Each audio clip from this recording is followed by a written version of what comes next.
Hey, this is Gordon Schmitz. I'm here to talk to you about the importance of forgiveness in society.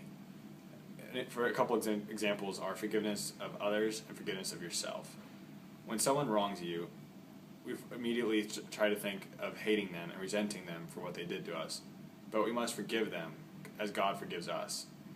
An example in the Bible is with the master and his servant. The master forgives the servant of a great debt that completely undeserved of himself, but the servant would not forgive his fellow servant of a debt that is much smaller and much less important.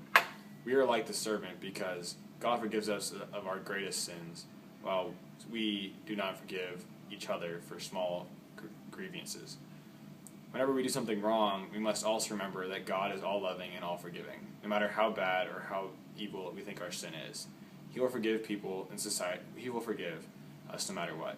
People in society today get caught in the belief that they can't go back, they can't be forgiven. They spiral downward into a state of sin and depression that cannot be escaped.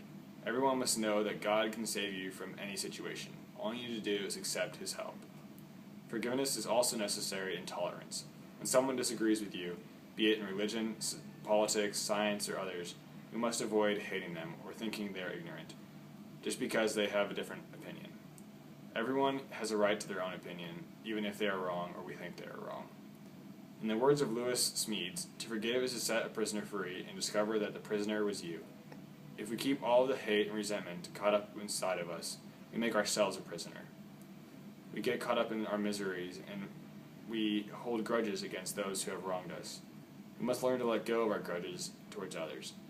It is not our place to judge them for their wrongs.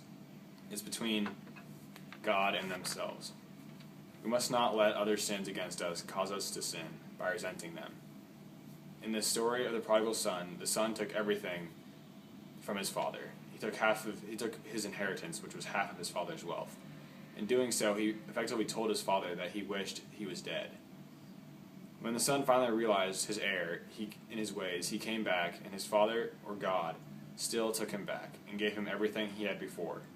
This idea of absolute forgiveness by God shows our need to also forgive others. Absolutely. Because God forgives us, so we must forgive others. Whenever someone seriously wrongs us, sometimes the last thing we think about is forgiveness.